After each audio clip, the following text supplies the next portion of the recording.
About the necessity of discerning the spirits. Before I want to talk about the gift of or the assignment that a prophet has, or the act of prophesying in general, first and immediately, I would like to cover the problem of the discerning of the spirits. Jesus warns us, especially in the times today, which we consider the end times, that false prophets would rise and would betray many. But this fact does not mean that we can do without prophecy. In 1 Corinthians 14:29 it says, "Let the prophet speak 2 or 3 and let the other judge."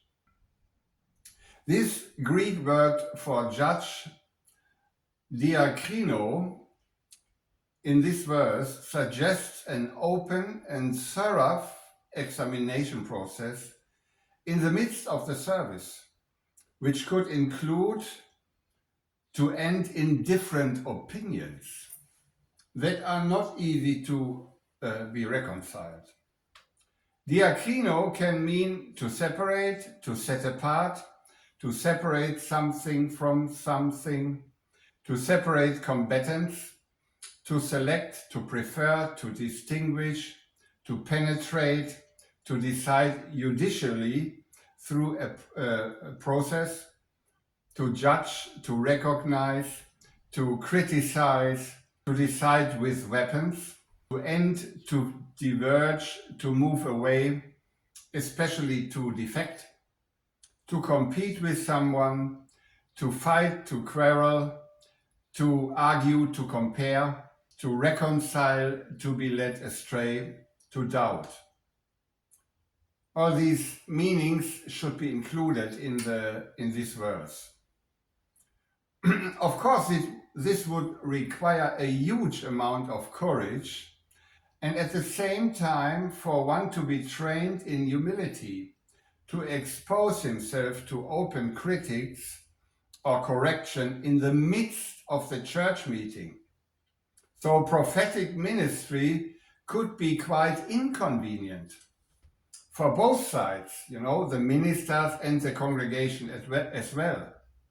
But in the face of the end times warning of Jesus Christ that many false prophets will appear, it is and remains essential to allow such an examination process in the church. John, in his first letter in chapter 4, also reminds us, "Beloved, believe not every spirit, but try the spirits whether they are of God, because many false prophets are gone out into the world." If they had to try the spirits, that means also that they had been used to exercise the prophecy in their meetings. It is not necessarily true that if a person gives a prophecy that will not be accepted as from God by the congregation, that person must be a false prophet. Even Paul counts him and his co-workers able of error when he says in Romans 3:7, "For if the truth of God has more abounded through my lie," think about that. Paul mentions here his lie. "If the truth of God has more abounded through my lie unto his glory."